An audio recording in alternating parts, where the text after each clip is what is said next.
Hello student. आज जो हम स्टार्ट कर रहे हैं ऑसिलेशन का टॉपिक है हमारे पास।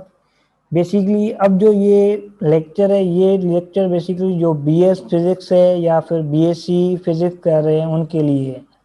बीएससी जो पहले हमारे पास बीएससी था, अब ये बीएससी जो कोर्स हमारे पास कन्वर्ट हो चुका है एडीपी में, एसोसिएट डिग्री प्रोग्राम के अंदर। या फिर बीएस हॉनर्स जो कर रहे हैं, बीएस हॉनर्स किसके अंदर, फिजिक्स के अंदर कर रहे हैं, तो उनका जो मेजर सब्जेक्ट होता है फर्स्ट सेमेस्टर के अंदर, जिसको हम कहते हैं वेव मैकेनिक्स, वेव कहा जाता है, वेव ऑप्टिक्स होता है। तो आज हमारा जो मेरा जो टारगेट है कि फर्स्ट में वेव के जो डिफरेंट चैप्टर हैं उनको फॉलो करूंगा। ये चैप्टर में फर्दर आपको रेफरेंस बुक आपको बता दे रहा हूँ, मैं इससे बेसिकली इसको फर्दर कैरी करूंगा। ये बुक हमारे पास क्या है, जो हमारा बेसिक बुक है, जो आपको रेफरेंस तौर के ऊपर बताया जाता है। जो हमारे पास फिजिक्स है एचआर के, जो उसको कहते हैं हेलिडे, रेजनिक, क्रेन, तो ये हमारे पास बुक है। इसको हम बुक को फॉलो कर रहे हैं और इसी बुक के फर्दर हम टॉपिक डिस्कस करेंगे। हमारे पास चैप्टर है, कौन सा है बेटा, चैप्टर नंबर हम 17 डिस्कस करेंगे, दैट रिलेटेड विथ ऑसिलेशन। इस चैप्टर के अंदर हमारे पास क्या है, ऑसिलेशन के बारे में इंफॉर्मेशन दी गई है, ऑसिलेशन होती क्या है और उनको हम किस तरह से एनालाइज कर सकते हैं, तो उसके बारे में हमें फर्दर डिस्कस करना है, ठीक है। और ये बेसिकली किसके लिए, बीएस फिजिक्स वालों के लिए, या फिर कुछ ऐसे स्टूडेंट होते हैं जो जिनका माइनर सब्जेक्ट होता है वेव टॉपिक, तो उनके लिए भी ये इम्पॉर्टेंट हो सकते हैं लेक्चर, ठीक है। तो इस सीरीज को हम फर्दर कंटिन्यू करते हैं। तो ये फर्स्ट लेक्चर होगा मेरा ऑसिलेशन के ऊपर, और जैसे कि बीएस के लिए ये मेरा फर्स्ट लेक्चर है जो मैं आज रिकॉर्ड करने जा रहा हूँ। इसके बाद फर्दर वो लेक्चर हम कंटिन्यू करेंगे। तो बेसिकली फिजिक्स का बुक क्या था, एचआरके का बुक है, हेलिडे, रेजनिक, क्रेन, एचआरके, ये बुक है। ये बुक आप फॉलो कर रहा हूँ मैं यहाँ पर, ठीक है। मैं इसका फुल नेम आपके सामने लिख देता हूँ, Halliday, Resnick, Krane, Halliday, Resnick, Resnick, Krane, ये बुक हम फॉलो कर रहे हैं। इससे अलावा और भी बहुत सारे रेफरेंस बुक है, पर मैं इसी बुक को, ये बेसिक बुक है जो आपको हर यूनिवर्सिटी के अंदर एज ए रेफरेंस तौर पे यूज करवाया जाता है, तो इसी बुक को हम यहाँ पर यूज कर रहे हैं।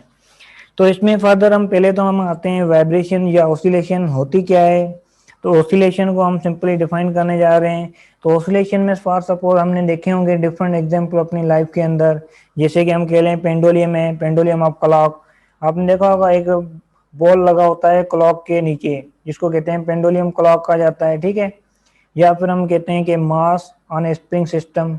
तो ये बेसिकली अगर mass of on A spring, अगर एक मास स्प्रिंग के साथ अटैच कर दें, तो ये बेसिकली क्या है।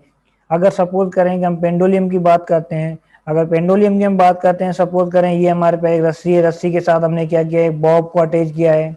ये हमने क्या किया, एक बॉब को अटैच किया है, जिसको हम कहते हैं बॉब है।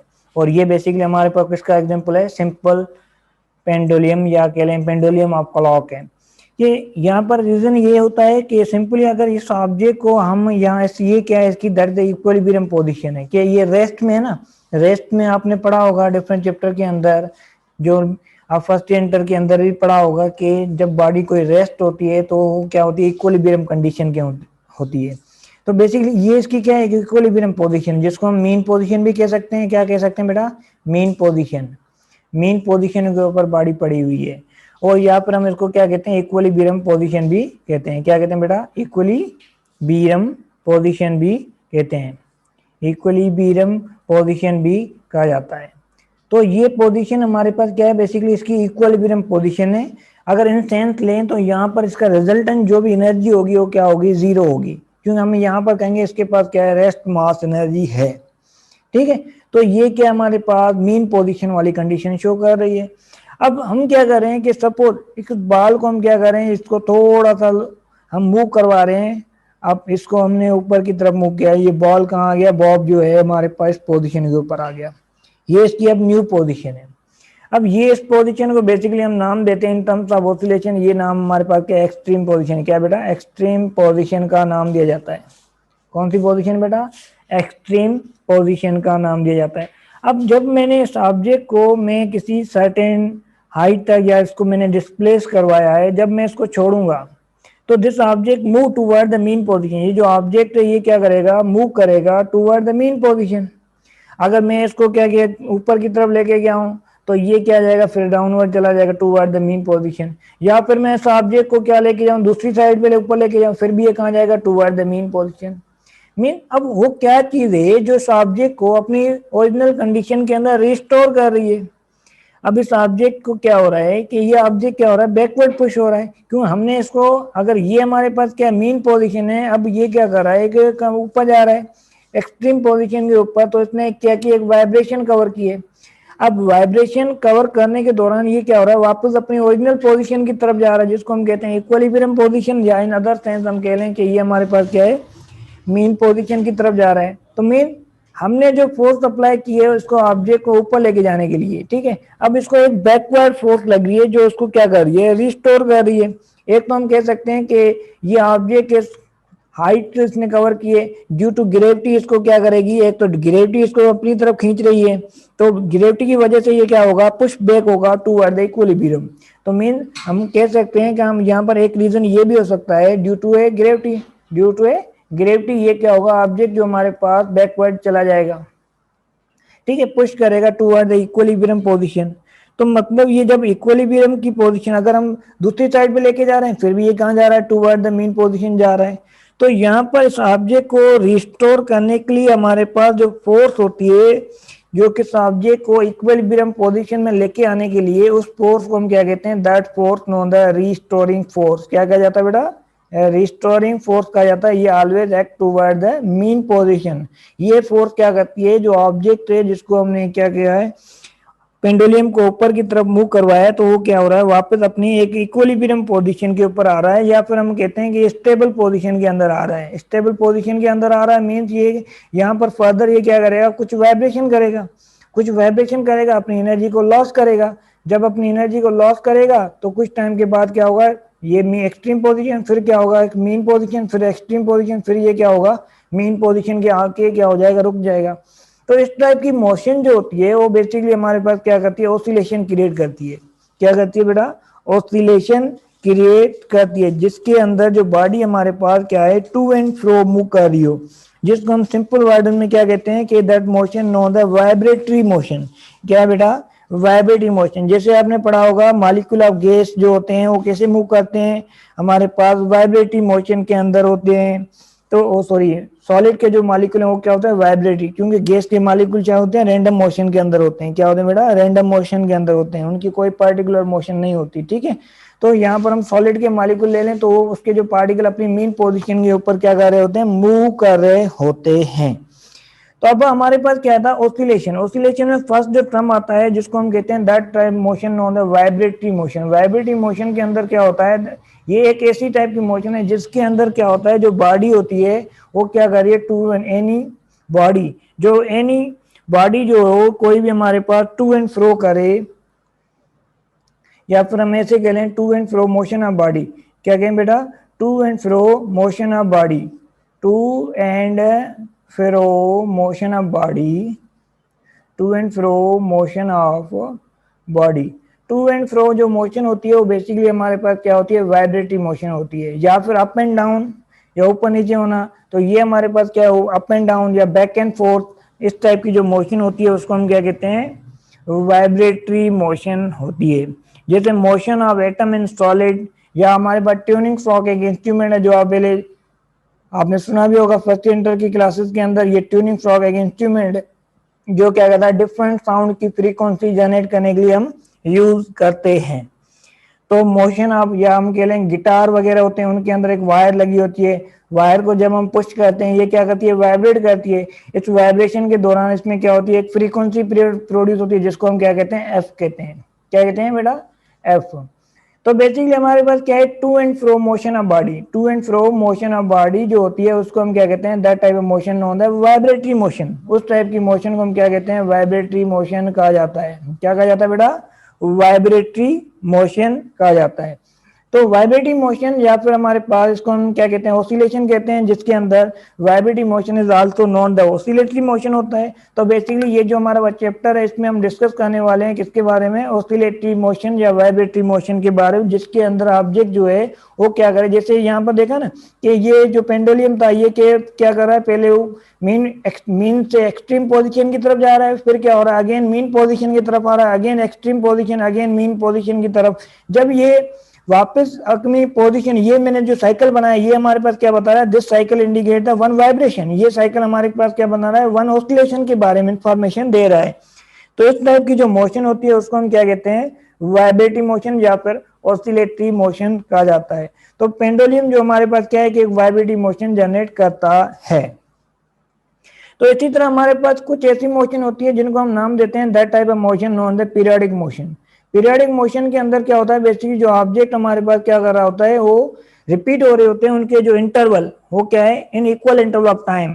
रिपीट, जो ऑब्जेक्ट अपनी पोजीशन को बार बार रिपीट कर रहा हो इक्वल इंटरवल ऑफ टाइम, उस टाइप की मोशन को हम क्या कहते हैं, पीरियोडिक मोशन कहते हैं। क्या कहते हैं बेटा, पीरियोडिक मोशन एक ऐसी मोशन है जिसके अंदर जो ऑब्जेक्ट या बॉडी अपनी इक्विलिब्रियम पोजीशन को बार बार क्या कर रही होगी, रिपीट कर रही होगी, तो उसके हमारी पास मोशन को हम क्या कहते हैं, पीरियोडिक मोशन कहते हैं।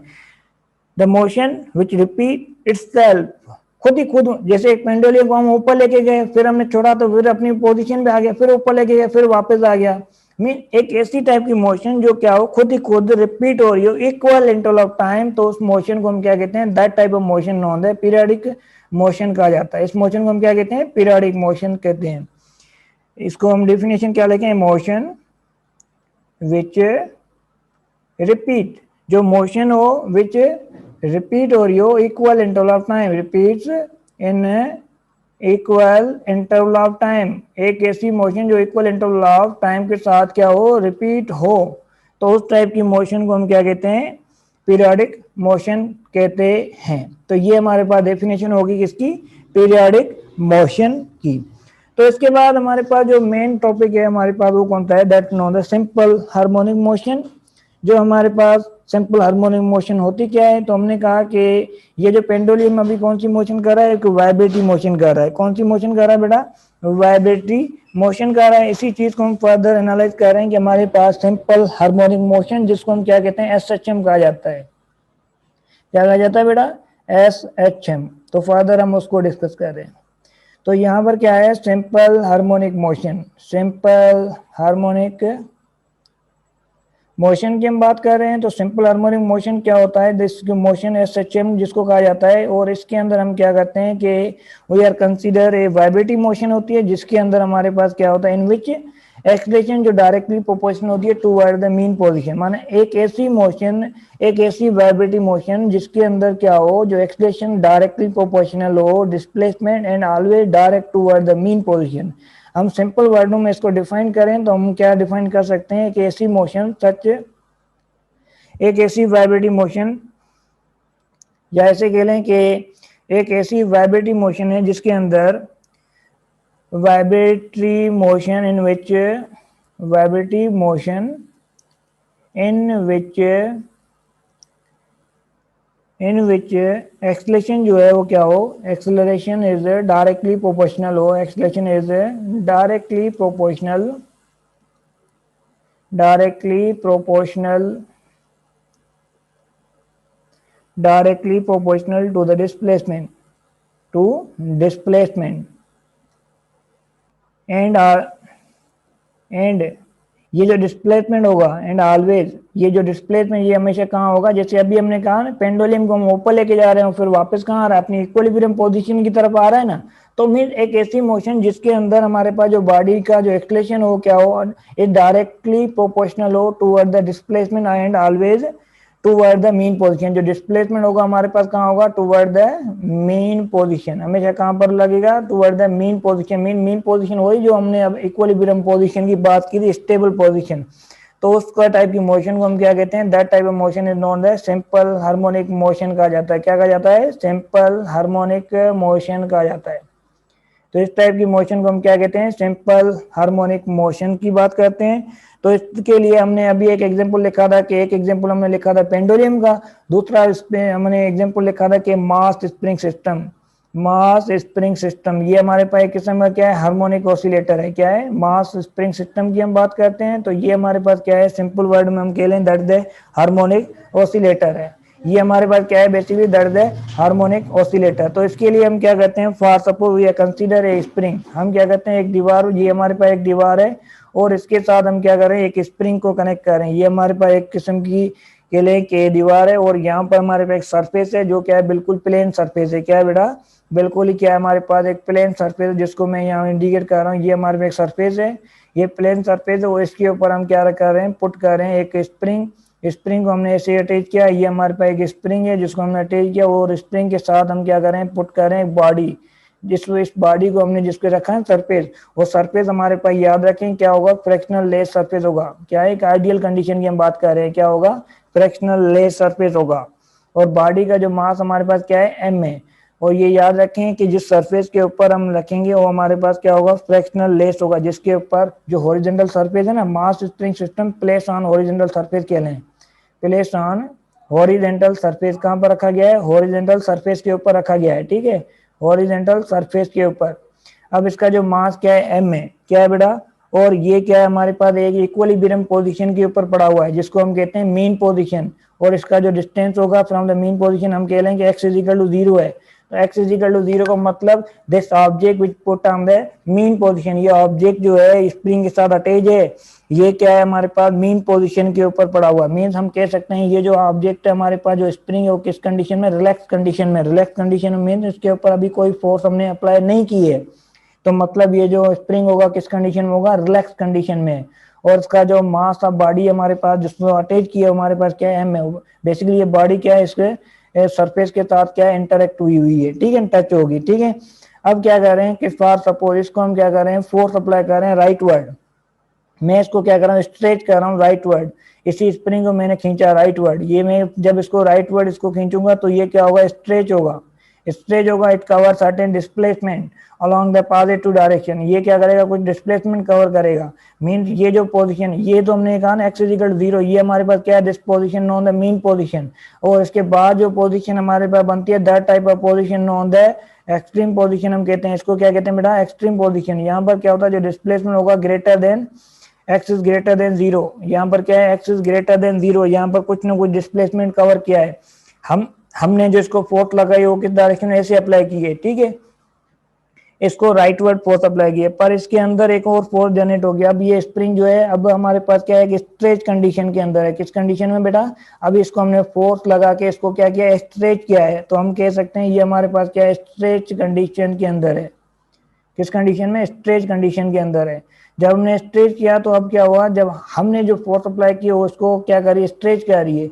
अब जब इसके एक बैकवर्ड फोर्स लगती है, though always toward the mean position, जिस फोर्स को हम नाम देते हैं that type of force known the restoring force. जैसे मैंने आपको पिछली स्लाइड के अंदर बताया कि एक ऐसी फोर्स जो क्या है, always toward the mean position हो, उस फोर्स को हम क्या कहते हैं, रिस्टोरिंग फोर्स कहते हैं। जैसे मैंने इस स्प्रिंग को स्ट्रेच किया, ये जो स्प्रिंग है it store some elastic potential energy. जो स्प्रिंग है इसने क्या की, एनर्जी स्टोर की। कौन सी एनर्जी स्टोर की, इलास्टिक पोटेंशियल एनर्जी। ये स्प्रिंग जो कौन सी एनर्जी स्टोर कर रहा है, इलास्टिक पोटेंशियल एनर्जी। वो फर्दर इसको क्या कर रही है कि अपनी इक्विलिब्रियम पोजीशन की तरफ मूव करवा रही है।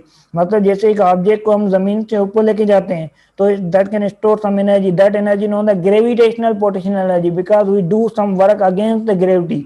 तो इसके अंदर जो एनर्जी स्टोर हो रही है वो हमारे पास क्या है, ग्रेविटेशनल पोटेंशियल। ये जब नीचे की तरफ आएगा तो इसकी ग्रेविटेशनल पोटेंशियल एनर्जी कन्वर्ट होगी। तो यहाँ पर भी बेसिकली ऐसे ही है, हम इसको वर्क डन करवा रहे हैं, जो इसकी जो इंटरनल फोर्स है उसके अगेंस्ट करवा रहे हैं, तो ये रिस्टोर होगा इनटू ओरिजिनल पोजीशन। तो यहाँ पर ये इसकी जो फोर्स लगेगी उस फोर्स को हम नाम देते हैं that force known the restoring force that always toward the mean position. ये जो फोर्स होगी वो कहाँ होगी, टुवर्ड द मीन पोजीशन होगी, जिसको हम नाम देते हैं रिस्टोरिंग फोर्स, FR का नाम देते हैं। यहाँ पर मैंने सिंपल कंडीशन लगाई है कि ये हमारे पास क्या है, रिस्टोरिंग फोर्स है that always toward the mean position है। ठीक है, अब ये हमारे पास क्या है, जब मैं यहाँ पर मैंने क्या किया, इसको स्ट्रेच किया है, या फिर मैं इसको स्प्रिंग को क्या करूं, फर्दर कंप्रेस करूं। अगर मैं इसको कंप्रेस करूंगा तो स्प्रिंग क्या होगा, ऐसे बन जाएगा। ये इसकी बॉडी के साथ है, हमने क्या किया, इसको कंप्रेस किया, तो ये हमारे पास की जो सेकंड पोजीशन होगी that position x is less than zero. अब एक्स यहाँ पर जीरो था, यहाँ पॉजिटिव एक्सिस कंसीडर किया है, यहाँ पर हमने कौन सा नेगेटिव एक्सिस ऐसे सपोज कर लें, तो यहाँ पर क्या एक्सिस लेस देन जीरो। जब मैंने इसको लेफ्टवर्ड फोर्स लगाई है तो रिस्टोरिंग फोर्स जो इसके ऊपर लगेगी वो क्या होगी, toward the mean position, mean rightward होगी। मीन हम उसको फोर्स लगा रहे हैं कहां पर, राइटवर्ड, तो रिस्टोरिंग फोर्स जो लग रही है लेफ्टवर्ड। जब हम उसको लेफ्टवर्ड फोर्स लगा रहे हैं तो वहां पर फोर्स लग रही है राइटवर्ड। जब हम राइटवर्ड फोर्स लगा रहे हैं तो रिस्टोरिंग फोर्स जो अप्लाई हो रही है उसके अपोजिट डायरेक्शन के अंदर अप्लाई हो रही है। अब यहाँ पर जो इसने डिस्प्लेसमेंट कवर किया फ्रॉम द मीन पोजीशन, क्योंकि ये जो पोजीशन है और ये दोनों हमारे पास क्या है, this position known the extreme position है। क्या है बेटा, एक्सट्रीम पोजीशन है। एक्सट्रीम पोजीशन होती है जिसका मैक्सिमम डिस्प्लेसमेंट हो फ्रॉम द मीन पोजीशन, और मैक्सिमम डिस्प्लेसमेंट को हम फ्रॉम द मीन पोजीशन को इन वेव फेनोमेना हम उसको क्या कहते हैं, एम्पलीट्यूड कहा जाता है। क्या कहा जाता है, amplitude. The maximum displacement from mean position that is known the amplitude. तो यहां पर हमने क्या कहा कि restoring force always direct toward the mean position है। क्या है, direct toward the mean position. तो इसने जो डिस्प्लेसमेंट कवर किया, जो फोर्स हमारे पास दैट वो इन दोनों केसेस के अंदर रिस्टोरिंग फोर्स क्या है, दोनों का अपोजिट डायरेक्शन के अंदर है। जो हम उसको फोर्स अप्लाई कर रहे हैं वो उसके अपोजिट में direct always toward the mean position apply हो रही है। तो यहाँ पर हम एक लॉ लगाते हैं जिसको हम सिंपल कंडीशन में, जब आप फर्स्ट ईयर में थे उसको हम सिंपल क्या कहते हैं, हुक्स लॉ कहते थे। क्या कहते हैं बेटा, हुक्स लॉ। तो यहाँ पर क्या है, F इजिकल टू जो फोर्स है वो क्या है, डायरेक्टली प्रोपोर्शनल होती है किसके साथ, एक्स के साथ। एक्स क्या है, जो डिस्प्लेसमेंट कवर किया है। When you remove the proportionality, और ये एक्स हमेशा क्या होगा, टुवर्ड द मीन पोजीशन। जो फोर्स है that is the directly proportional to displacement toward the mean position. तो यहाँ पर हम अगर हम प्रोपोर्शनलिटी को हम खत्म करते हैं तो यहाँ पर पुट करते हैं constant, that constant known the के, और यहाँ पर आएगा x. X is known the extension, जो इसमें जो हम डिस्प्लेसमेंट इसको करवा रहे हैं वो हमारे पास एक्स के इक्वल है। यहाँ पर नेगेटिव साइन हमें ये बता दिए कि जो फोर्स एंड डिस्प्लेसमेंट है वो दोनों एक दूसरे के अपोजिट डायरेक्शन में है। क्या है बेटा, फोर्स और डिस्प्लेसमेंट दोनों क्या है, अपोजिट डायरेक्शन के अंदर है। माइनस साइन यहाँ पर क्या बता रही है, फोर्स जो है वो क्या है, फोर्स एंड डिस्प्लेसमेंट दोनों ही हमारे पास क्या है, दोनों ही अपोजिट डायरेक्शन में। किसके डायरेक्शन बेटा, अपोजिट डायरेक्शन में,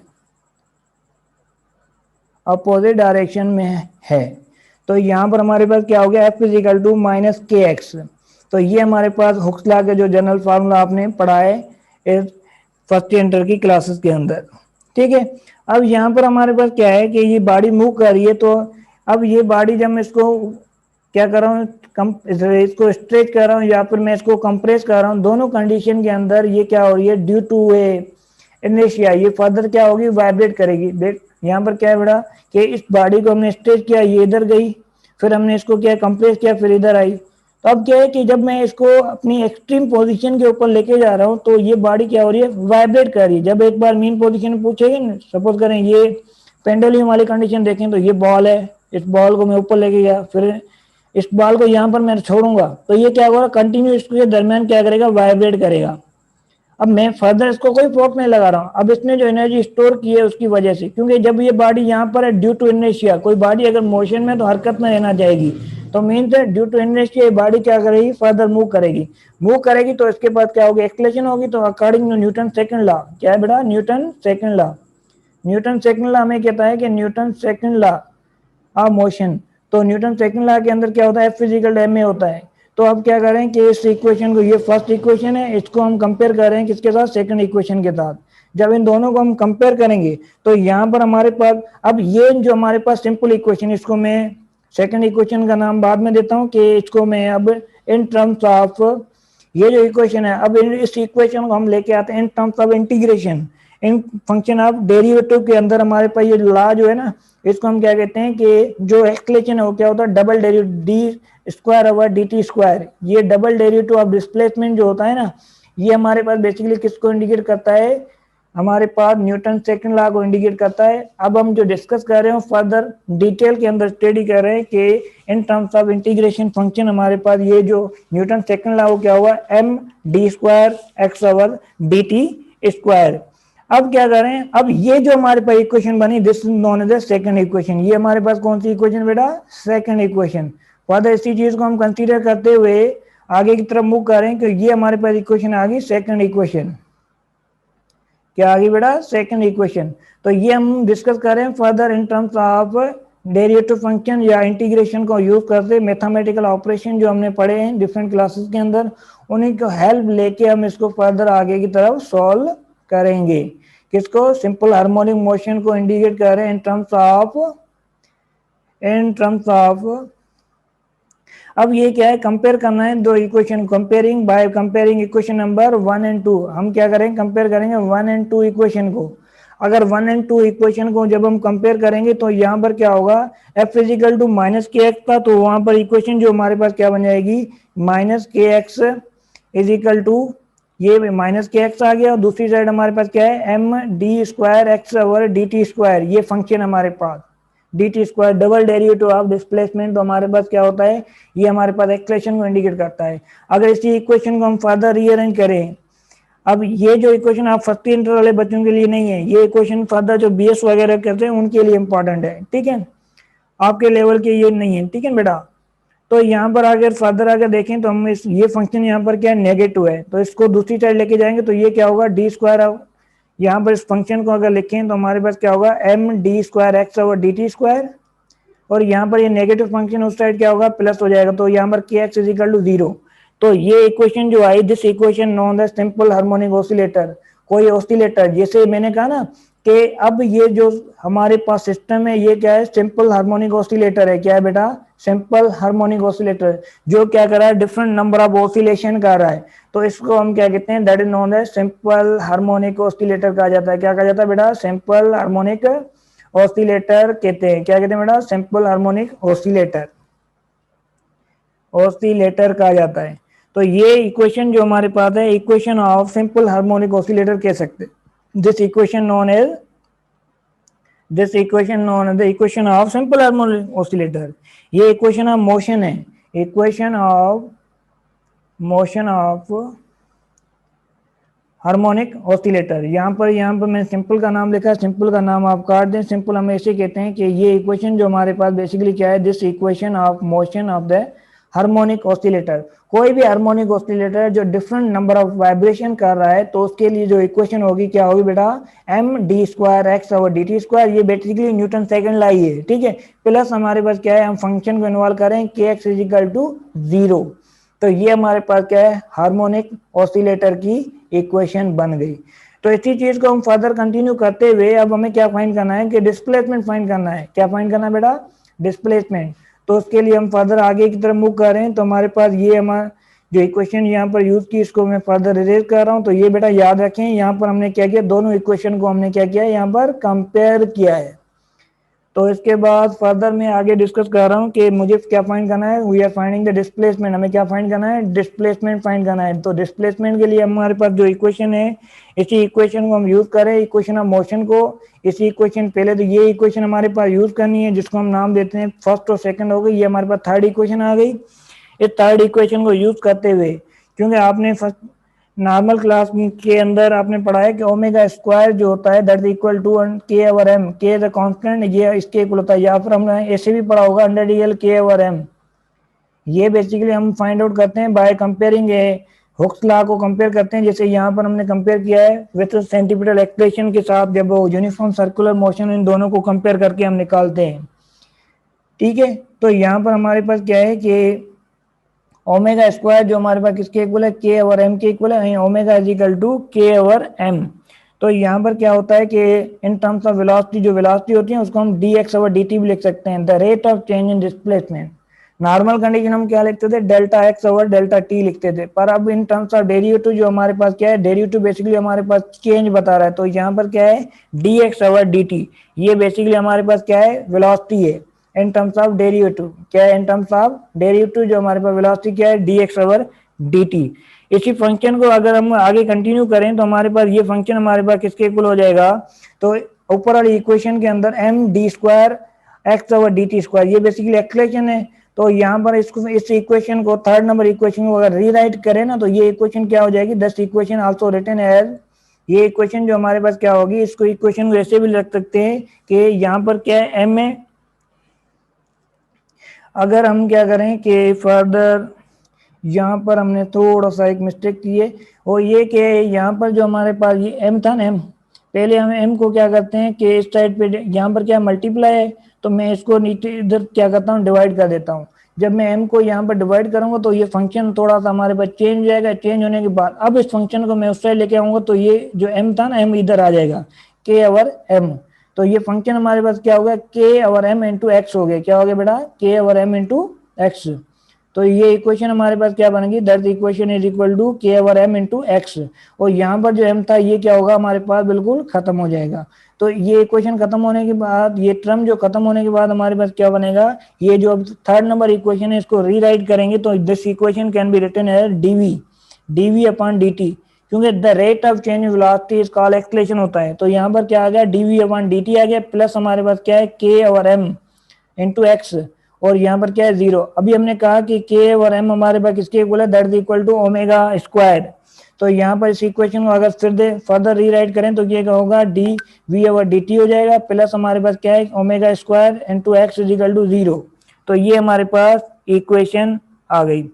तो अब क्या करें कि d v upon d t plus omega square and x. अब क्या करें कि जो ये फंक्शन है इसको हम क्या करें कि मल्टीप्लाई डिवाइड करें डी ओवर एक्स। क्या है डी एक्स इस इक्वेशन को हम क्या करें रीराइट करने के बाद हम यहाँ पर क्या करें डी और इसके साथ हम मल्टीप्लाई करें किसको डी एक्स को। मल्टीप्लाई डिवाइड भी कर रहे हैं क्या करें डी एक्स और साथ में क्या है डी टी और प्लस हमारे पास क्या है omega square x is equal to 0।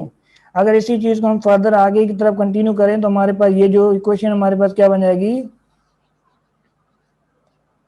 और बेटा ये याद रखें जो हमारे पास अभी जो हमने सिस्टम जो लिया था ना मास स्प्रिंग सिस्टम ये हमारे पास क्या एक आइडियल सिस्टम था। क्या था बेटा आइडियल सिस्टम था। आइडियल सिस्टम मतलब जिसके अंदर फ्रैक्शनल जो हमारे पास सरफेस जो क्या था फ्रैक्शनल लेस था। तो फ्रैक्शनल लेस सरफेस को हमने यहाँ पर कंसीडर किया हुआ था। तो ये हमारे पास हार्मोनिक ऑसिलेटर की इक्वेशन थी। इसको हमने फर्दर आगे की तरफ मूव कर रहे हैं कि हमारे पास जो इक्वेशन आई है दिस कैन रिटन एज ये जो हमारे पास इक्वेशन जो रिटन क्या होगी कि ये जो इक्वेशन हमारे पास बनी है वो क्या बनी है this equal to d v over d x. इस इक्वेशन अगर मैं रीराइट करता हूँ तो यहाँ पर क्या बेटा ये क्या है basically D X over D T है। तो D X over D T हमारे पास किसके होता है rate of change in velocity और rate of change in displacement जो हमारे पास किसके बराबर है v के बराबर है। और आगे हमारे पास क्या है dv और नीचे हमारे पास क्या है dx। कौन सा ये dv और ये dx आ गया और ये टर्म हमारे पास क्या हो गया वेलोसिटी में कन्वर्ट हो गया। फर्दर हम क्या करेंगे omega square into x is equal to 0। अगर ये टर्म हमारे पास आया है तो हम इसको फर्दर आगे की तरफ मूव करें तो यहाँ पर क्या है v dv upon dx plus omega square into x is equal to 0। अगर इसको फर्दर देखें तो हमारे पास क्या है कि v dv dx और omega square x is equal to 0। अगर ये फंक्शन यहाँ पर क्या है कि प्लस का है उस साइड जाएगा तो ये क्या हो जाएगा this function can be written as v dv upon dx is equal to ये माइनस का ओमेगा स्क्वायर एक्स हो जाएगा क्योंकि उस साइड जाएगा यहाँ पर प्लस का उस साइड क्या हो जाएगा ये नेगेटिव हो जाएगा। Again it can also written as ये यहाँ पर क्या है dx यहाँ पर क्या है डिवाइड में उस साइड क्या होगा ये मल्टीप्लाई हो जाएगा। This function also can be written as v dv is equal to minus omega square x dx। तो यहाँ पर अब क्या है कि ऑलरेडी एक तो डिस्प्लेसमेंट हमारे पास पड़ा हुआ है omega square x and dx। अब ये डिस्प्लेसमेंट का हमें क्या करना है डिफरेंशिएट करना है विथ रेस्पेक्ट टू एक्स। तो यहाँ पर हम क्या करेंगे फर्दर हम करेंगे इंटीग्रेशन क्योंकि एंगुलर वेलोसिटी हमारे ये जो है ओमेगा क्या है this known the angular frequency हम कहते हैं। तो हमारे पास इक्वेशन को हम क्या करेंगे इंटीग्रेटिंग ऑन बोथ साइड दोनों साइड से हम क्या करेंगे इंटीग्रेट करेंगे। जब इस इक्वेशन को हम इंटीग्रेट करेंगे इंटीग्रेट करना है मेरे पास इंटीग्रेट ऑन बोथ साइड दोनों साइड से हम क्या करेंगे इनको इंटीग्रेट करेंगे। जब इंटीग्रेट करेंगे this function can be written as ये क्या है v का इंटीग्रेट करना है dv के साथ और इसका ओमेगा स्क्वायर हमारे पास कांस्टेंट फंक्शन है और हमारे पास क्या है x का इंटीग्रेट करना है विद रेस्पेक्ट टू dx। जब इसका हम इंटीग्रेट करेंगे v का जब इंटीग्रेशन करेंगे dv तो यहाँ पर क्या होगा v का ऊपर 1 + 1 हो क्या होगा 2 हो जाएगा पावर हमारे पास क्या होगा नीचे आ जाएगा ठीक है v स्क्वायर ओवर 2। और फर्दर हमारे पास क्या ओमेगा स्क्वायर हमारे पास कांस्टेंट है और x का जब हम इंटीग्रेट करेंगे तो ये क्या हो जाएगा this function can be written as x square plus 2 और प्लस यहाँ पर क्या आएगा c is the constant for the integration. c हमारे पास यहाँ पर क्या है कांस्टेंट है इंटीग्रेशन का c क्या हमारे पास this constant function for integration. आपने मैथमेटिक्स के अंदर पढ़ा होगा ये क्या होगा एक कांस्टेंट फंक्शन होता है फॉर द इंटीग्रेशन ठीक है। अब ये कांस्टेंट फंक्शन जो है इसको हमें फर्दर अगर फाइंड करना है तो यहाँ पर हम क्या करेंगे, कुछ बाउंड्री कंडीशन यूज करेंगे सिंपल हार्मोनिक मोशन की। बाउंड्री कंडीशन के अंदर क्या है कि जो डिस्प्लेसमेंट है हमारे पास, और डिस्प्लेसमेंट हमारे पास क्या है, अगर बाउंड्री कंडीशन की बात करें तो हमारे पास यहाँ पर डिस्प्लेसमेंट जो क्या है एक्स एम के बराबर है, और हमारे पास जो वेलोसिटी है वो क्या है, जहां पर हमारे पास मैक्सिमम डिस्प्लेसमेंट होगा फ्रॉम द मेन पोजीशन, वहां पर वेलोसिटी क्या होगी, जीरो होगी। क्या होगी बेटा, जीरो होगी। तो इसी चीज को हमें फर्दर यूज करना है, x is equal x m v is equal to zero. तो ये जो वैल्यू आई है ये क्वेश्चन नंबर 3 थी, और ये क्वेश्चन नंबर क्या है 4 है। ये जो वैल्यू है एक्स बाउंड्री कंडीशन जो यहाँ पर मैंने बताई है, this boundary condition put in above equation, जब इसको हम ऊपर पुट करेंगे तो क्या होगा, 0.2 हो जाएगा। इसको मैं लिखूं तो 0.2 बन जाएगा, is equal to minus omega. Omega हमारे पास ओमेगा स्क्वायर बनेगा, और एक्स की वैल्यू क्या है, एक्स एम है, तो यहाँ पर एक्स एम आ गया, और डिवाइड बाय 2, और हमारे पास क्या है प्लस सी। अब यहाँ पर क्या है, वेलोसिटी जीरो है, कहाँ पर, एक्सट्रीम पोजीशन के ऊपर, तो ये फंक्शन हमारे पास जीरो हो जाएगा। इसको हम अगर रीराइट करें तो this function is also written as, ये जो फंक्शन है हमारे पास कैसे लिखा जाएगा, this function is also written as, ये यहाँ पर क्या माइनस का है उस साइड जाएगा तो क्या होगा, प्लस हो जाएगा, X M upon omega square x M upon 2 is equal to C. तो ये हमारे पास जो है किसकी वैल्यू आ गई, दिस वैल्यू ऑफ सी। सी की जो वैल्यू हमारे पास क्या आई है बेटा, omega square x M upon 2। ये जो वैल्यू हमारे पास क्या है, कांस्टेंट की वैल्यू आई है। अब इस जो सी की जो वैल्यू है इसको अगेन पुट करेंगे इक्वेशन नंबर 4 के अंदर, कहां पर, जहां पर हमारे पास सी एक कांस्टेंट था, तो हमें सी की वैल्यू मिल गई। तो फर्दर हम इसको अब वो इक्वेशन में पुट करेंगे तो हमारे पास क्या होगा, रिजल्टेंट जो फार्मूला बनेगा, this can be written as, अगर इसको हम लिखें तो मैं यहाँ पर कुछ चीजें इरेज कर रहा हूँ, तो इसको फर्दर आप अपनी कॉपी पे कंटिन्यू करेंगे तो आपको इंशाल्लाह ये सारी चीजें क्लियर हो जाएंगी कि हम फर्दर जो मैथमेटिक का जो रूल यूज कर रहे हैं कैसे वर्क बोले। तो यहाँ पर क्या है कि जो वैल्यू, जो हमारे इंटीग्रेशन कांस्टेंट की जो वैल्यू आई है उसको हमें फर्दर पुट करना है। तो ये इक्वेशन हमारे पास क्या होगी, वी स्क्वायर है अपॉन 2 है, ये हमारे पास वी स्क्वायर अपॉन 2 सेम आई गई। और यहाँ पर क्या है हमारे पास, क्या है वी स्क्वायर अपॉन 2, और उसके बाद हमारे पास क्या है, this can be written as v square upon 2। और यहाँ पर क्या, अगर अगर यहाँ पर एक और भी कंडीशन हम बना सकते हैं कि अगर हम इस 2 को इस 2 के साथ कैंसिल कर दें तो ये तो हमारे पास यहाँ पर खत्म हो गया। तो यहाँ पर खत्म होने के बाद क्या है कि अगर यहाँ पर हम इस 2 को भी काट दें, और ये हमारे पास क्या है, अगर फर्दर या फिर इसको हम यहाँ पर रखते हैं, ठीक है, फर्दर आगे कंटिन्यू करते हैं, इसको आगे काट देते हैं, ठीक है। तो यहाँ पर क्या, ओमेगा स्क्वायर अपॉन 2m, यहाँ पर क्या आएगा minus omega square x square upon 2। और यहाँ पर क्या है, फर्दर हमारे पास क्या है, वैल्यू है किसकी, सी की जो वैल्यू क्या है ओमेगा स्क्वायर, और यहाँ पर आगे क्या एक्स एम, और नीचे क्या है हमारे पास 2। तो यहाँ पर फर्दर अगर देखें तो इस इक्वेशन को रीराइट करें तो यहाँ पर क्या है ओमेगा स्क्वायर, और ये हमारे पास ओमेगा स्क्वायर यहाँ पर क्या आएगा, दूसरे कॉमन, ये दोनों क्या हो जाएंगे हमारे पास, कॉमन आ जाएंगे। जब ये वैल्यू हमारे पास कॉमन आएगी तो यहाँ पर क्या है वी स्क्वायर ओवर 2 है, तो यहाँ पर हमने ओमेगा स्क्वायर अपॉन 2 कॉमन ले लिया, तो अंदर की वैल्यू हमारे पास क्या बची, this equal to x square minus x M square. तो अगर यहाँ पर हम क्या करें, पहले वहां पर कैंसिल करें या 2 को यहाँ पर हम कैंसिल कर देते हैं, 2 2 में कैंसिल हो गया, तो this equation can be written as, और यहाँ पर क्या हमारे पास माइनस है, तो ये इक्वेशन जो हमारे पास रिटन होगी किस फॉर्म में होगी, that is equal to v is equal to, ये जो इक्वेशन हमारे पास क्या बन गई, v square, sorry v square is equal to omega square, omega square यहाँ पर हमारे पास क्या है, ये जो वैल्यू यहाँ पर क्या दी, माइनस में दी, या फिर हम इसको यहाँ पर कर देते हैं कि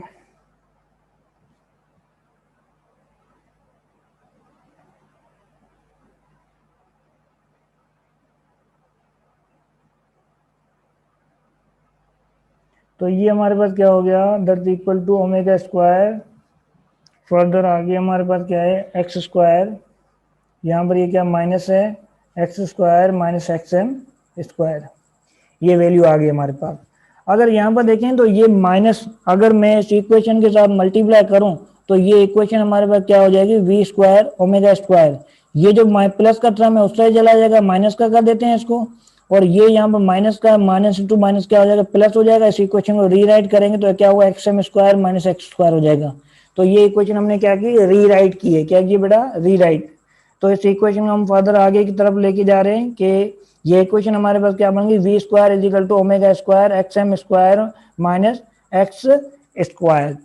अगर इस इक्वेशन को हम फर्दर कंटिन्यू करें तो हमारे पास क्या है कि ये अब माइनस प्लस में हो गई है, किस में होगी बेटा, इस इक्वेशन को अगर यहाँ पर हमें स्क्वायर खत्म करना है तो हम क्या करेंगे, taking root on both side, दोनों साइड हम क्या करेंगे, अंडर रूट देंगे, ये अंडर रूट और ये अंडर रूट इसके साथ आ जाएगा, ठीक है, ये इसके साथ कैंसिल और ये इसके साथ कैंसिल करें तो यहाँ पर जो v की जो वैल्यू आएगी this equal to plus minus omega, यहाँ पर प्लस माइनस ओमेगा और यहाँ पर क्या x M square minus x square. अब ये इक्वेशन जो आपने सिंपल मेथड से पहले निकाली हुई है फर्स्ट ईयर क्लास के अंदर, जहाँ ऑसिलेशन का चैप्टर आपने पढ़ा था, वहां पर हमने सिंपल निकाली थी by using a simple harmonic motion relate with the uniform circular motion को रिलेट करके हमने निकाली थी। पर यहाँ पर अभी हम मैथमेटिक को यूज करके फाइंड कर रहे हैं v is equal to omega, omega is known the angular frequency और x M square minus x square, ये हमारे पास क्या आ गई, वेलोसिटी आ गई। तो मैंने आपको बोला था यहाँ पर हमें फाइंड क्या करना है, डिस्प्लेसमेंट फाइंड करना है। क्या फाइंड करना है, डिस्प्लेसमेंट फाइंड करना है। तो डिस्प्लेसमेंट फाइंड करने के लिए हमारे पास क्या बन गया, ये इक्वेशन हमारे पास कंप्लीट ये आ गई, ठीक है। तो हमें डिस्प्लेसमेंट जो मैंने यहाँ पर लिखा क्या था बेटा, हमें फाइंड क्या करना था, डिस्प्लेसमेंट, फाइंड डिस्प्लेसमेंट करना है। तो इसको अगेन हम वेलोसिटी को क्या करेंगे, फिर हम इसका क्या करेंगे, डिफरेंशिएट करेंगे। ये वेलोसिटी बेसिकली हमारे पास क्या होती है, the rate of change in displacement. अब डिस्प्लेसमेंट हमें फाइंड करना, तो यहाँ पर मैं नीचे वाले टर्म को क्या कर रहा हूँ, फर्दर रेज कर रहा हूँ और यहाँ पर हमें फाइंड क्या करना है, we are finding the displacement, हमें डिस्प्लेसमेंट फाइंड करना है। तो डिस्प्लेसमेंट के लिए अगेन मैं यहाँ पर क्या करूंगा कि डिफरेंशिएट वाले टर्म को फर्दर आगे, तो यहाँ पर हमारे पास क्या है कि डिफरेंशिएट, अब ये जो v है ये हमारे पास किसके इक्वल है, dx ओवर dt है, और ये हमारे पास क्या है, वैल्यू जो क्या है हमारे पास प्लस माइनस ओमेगा, और फर्दर हमारे पास क्या है, x M square minus x square है। इसी टर्म को यहाँ पर प्लस माइनस के फंक्शन है, ठीक है बेटा, क्या है बेटा, प्लस माइनस के फंक्शन। इस टर्म को मैं ऐसे लिख सकता हूँ कि अगर इसको मैं रीराइट करूँ तो ये फंक्शन जो है हमारे पास क्या हो जाएगा, this is can written also written as, ये अगर हमारे पास क्या है, ये जो यहाँ पर क्या है, ये टर्म यहाँ पर क्या है मल्टीप्लाई है और ये टर्म यहाँ पर क्या है डिवाइड में है। अगर ये नीचे आ जाए और ये ऊपर चला जाए तो हमारे पास क्या होगा, dx, और यहाँ पर क्या आएगा, दस रिटर्न है x M square minus x square हो जाएगा। तो ये टर्म यहाँ आ गया, ऊपर क्या बन गया, एक टर्म हमारे पास पॉजिटिव है, दूसरा टर्म हमारे पास क्या है, नेगेटिव है। क्या है बेटा, एक टर्म हमारे पास क्या है, पॉजिटिव है। तो यहाँ पर हम क्या करें कि ऊपर वाला टर्म जो हमारे पास dx over x M square minus यहाँ पर क्या आएगा, ओमेगा dt आ जाएगा, क्या आ जाएगा, ओमेगा dt, ये ऊपर चला गया।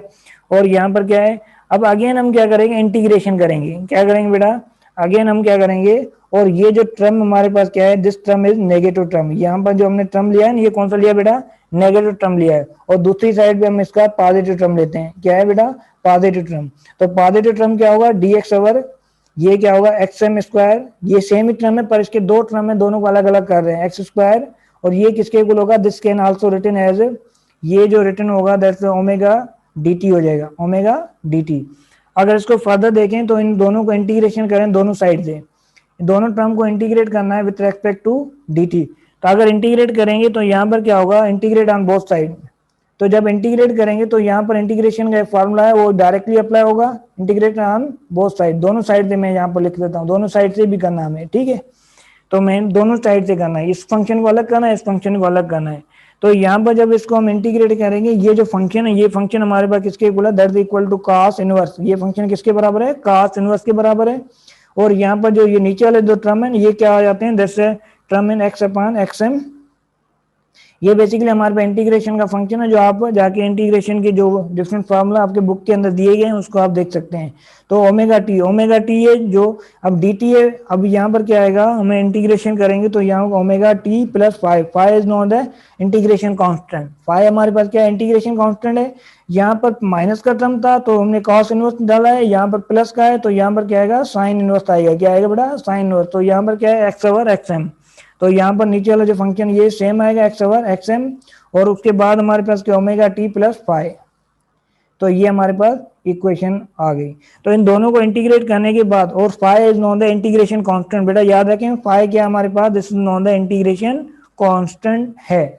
अगर इस इक्वेशन को हम फर्दर रीअरेंज करें तो हमारे पास क्या है, this equation also can be written as, ये इक्वेशन जो है वो कैसे लिखी जाएगी कि हमें फाइंड क्या करना था, डिस्प्लेसमेंट, तो डिस्प्लेसमेंट को फाइंड करने के लिए हम इस इक्वेशन को दोबारा रीअरेंज करके लिखे ना, तो हमारे पास क्या होगा, this equation also can be written as, ये जो हमारे पास दिस इक्वेशन जो है ये कैसे लिखी जाएगी, this equation also can be written as, क्योंकि यहाँ पर कास्ट इनवर्स है, उस साइड जाएगा तो क्या होगा, कास्ट नीचे की तरफ, फिर उसको ऊपर लेके जाएंगे तो ये होगा एक्स ओवर एक्स एम।